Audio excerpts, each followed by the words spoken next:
เคเนาะเราจะมาต่อกันใน EP 6สำหรับ EP 6จะมาแนะนำอยู่3หัวข้อหลักๆเนาะทีนึงเลยจะมาเว้าคืนหน่อยนึงเกี่ยวกับการใส่รูปภาพเนาะเพราะว่าเว้าไปใน EP 5เนาะการออกแบบส่วนหัวแล้วก็ลิงก์แล้วก็ส่วนท้ายส่วนหลายมันจะใส่รูปภาพหมดเนาะแล้วก็ใส่ตัวสไลด์มาเสริมตัวเลื่อนซ้ายเลื่อนขวาแต่ว่ามันยังสับสนเนาะบางคนยังบ่เข้าใจดีแล้วก็จะมาเฮ็ด EP 6เจาะจงเกี่ยวกับการใส่รูปภาพเลยเนาะในรูปภาพอาจจะมี.png เนาะ.j เนาะjpg หรือคลิปอื่นๆเนาะสำคัญมันเราไปเบิ่งรูปภาพเราเนาะว่าเป็น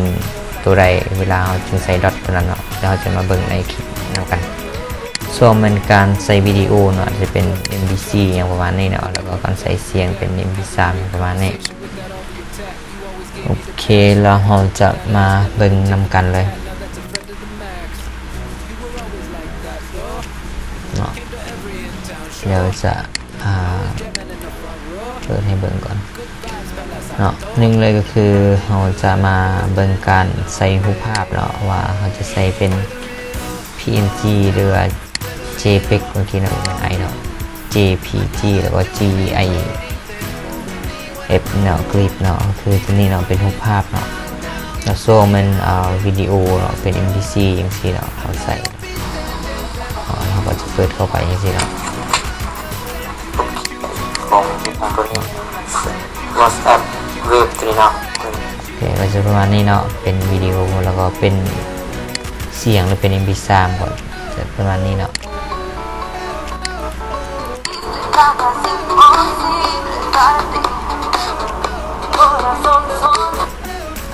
โอเคเนาะก่อนอื่นเราก็ต้องมีรูปมีวิดีโอแล้วก็มีเสียง MP3 ตัวนี้ปะไว้เนาะก็ตอนนี้ก็ได้เก็บไว้อยู่ในนี้แล้วตัวนี้คือ MP3 ตัวเป็นเสียงเนาะแล้วก็ตัวนี้เป็นวิดีโอที่เป็น MP4 แล้วก็รูปภาพตัวเมื่อกี้เนาะตัวนี้เนาะเขาก็คลิกขวาเบิ่งได้นะว่าเป็นดอทอย่างเนาะตัวนี้เป็น MP3 เนาะแล้วก็ตัวนี้เป็นในภาพนี้เป็นJPG เนาะรูปภาพเป็น JPG ตัวนี้เป็น MPC เนาะโอเคเราได้มี3อันนี้แล้วที่อยู่ของมันก็คือตัวนี้เนาะที่อยู่ของมันเนาะที่อยู่ของมันเนาะหลังจากนั้นเราก็ใส่คำว่าหลังจากตัวนี้มาเราก็ใส่แล้วก็ตามด้วยชื่อของมันนี่เนาะชื่อตามด้วยชื่อของมันเลยตัวนี้เนาะสมมติมันเป็นรูปภาพก็ใส่ตัวนี้เลยแล้วก็ดอทตามด้วยJPG เนาะฟอนต์เป็น JPG เนาะมันเป็น PNG ก็ใส่ p.png ประมาณนี้ไปเนาะโอเคจะมาเบิ่งนำกันเลยจะมาเบิ่งตัวถึงอิดเลยเนาะตัวที่1เนาะการใส่รูปภาพค่อยก็ได้เขียนไว้อยู่เนาะสังเกตเนาะจุดนี้เนาะการใช้รูปภาพเบิ่งแต่ตัวรูปนี้เนาะหลักๆเลยก็คือซ้ำนี่แหละ img แล้วก็อย่าวางตัวนี้ src ตัวนี้แล้วก็เท่ากับเนาะเขียนตัวนี้ปุ๊บหลังจากเขียนนี้เราก็มาก๊อปที่อยู่มันนี่มาใส่เลยเนาะที่อยู่มันก็จะมาฮอตเวฟนี่เนาะฮอตเวฟปุ๊บแล้วก็จะ w1.png w1.png w1 เป็นตัวนี้เนาะ .png เพราะว่านามสกุลของมันเป็นpng เนาะมันก็จะเป็นตัวนี้เนาะสีแดงตัวนี้แหละตัวแดงขีดคันตัวนี้เป็นรูปภาพเนาะแล้วรูปตัวนี้เป็นอย่างเนาะจะเบิ่งตัวเป็นตัวที่2เนาะก็คือกันเนาะที่อยู่ยังมาปึ๊บคือการฮอตเวฟต่างแต่จุดเดียวนี่เป็นคาราโอเกะ .jpn เลยเนาะ JPT JP JPG เนาะโอ้ยเอาลายสับสนตัวนี้ JPG เนาะก็คือคาราโอเกะก็คือตัวนี้เนาะมันจะดึงหุบตัวนี้มาคือเก่าตามเมื่อกี้เลยเนาะมาฮอตเวฟเนี่ยก็สลัดคือที่ว่าแล้วก็มาปึ๊บมาเบิ้งนี่เนาะ JPG นี่เนาะก็ดัด JPG เข้าไปเลยโอเคเนาะเอาประมาณนี้เราจากนั้นก็กำหนดลวงสูงลวงกว้างไปตามนี้เลยต้องการแบบใดสำใดกว้างสำใดสูงสำใดก็กำหนดเอาเนาะรูปภาพก็มีแต่ซ้ำนี่แหละเนาะการใส่รูปภาพปึ๊บเดี๋ยวก็มาหมดอธิบายให้เลย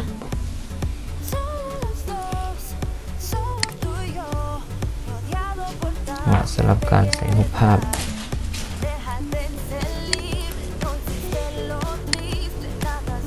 ปึ๊บมาฮอตซ้ำนี่เนาะที่นี่เอิ้นว่า TU ของมัน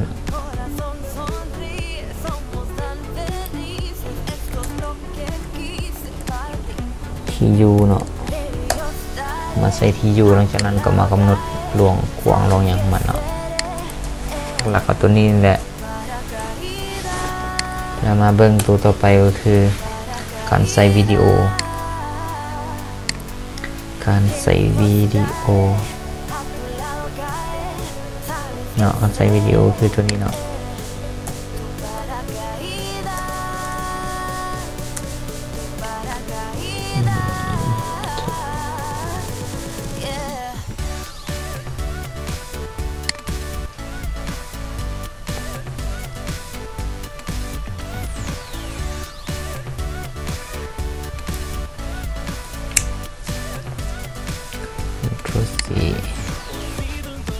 Ctrl V แล้วก็ TU มันนี่มาใส่ของเขาตัวนี้ก็คือ TU ของมันปึ๊บ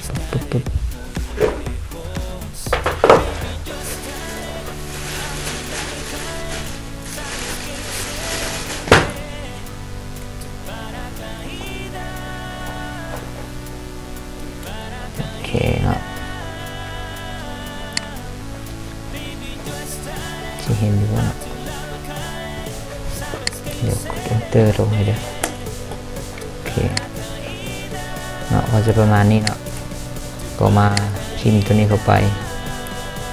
EMBED แล้วก็ SRC เท่าไปกับแล้วก็มากับเอา TU ของมันหันมาใส่เนาะ TU คือตัวนี้เนาะ TU เนาะเริ่มบนตามเมื่อกี้เลยปึ๊บฮอตเวฟปึ๊บแล้วก็สแลชตัวนี้ตามโดย C ของวิดีโอแล้วก็ดอทนามสกุลของมันเนาะหลังจากนั้นก็มากำหนดลงกว้างลงสูงเรากำหนดเสียงมันเนาะทีนี้ก็คือกำหนดให้มันสามารถเปิดปิดได้เนาะเรากำหนดลงกว้างลงสูงมันแล้วก็ตัวนี้ก็คือตัวเรากำหนด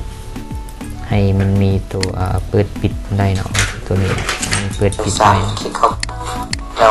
ขั้นบอสันเราเวลาเปิดเว็บมันก็จะรันไปเลยเนาะดาวน์โหลดเข้ามาถึงเห็นจะสีได้เนาะ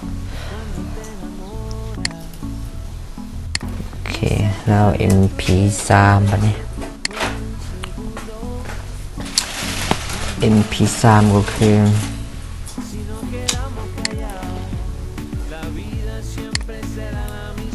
ตัว MP3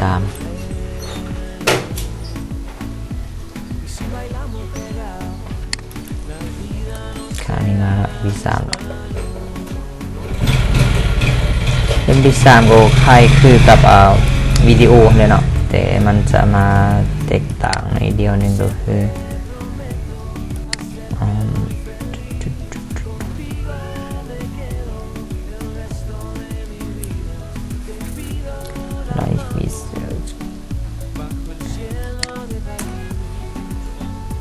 แล้วก็ TU สิ่งเดียวกัน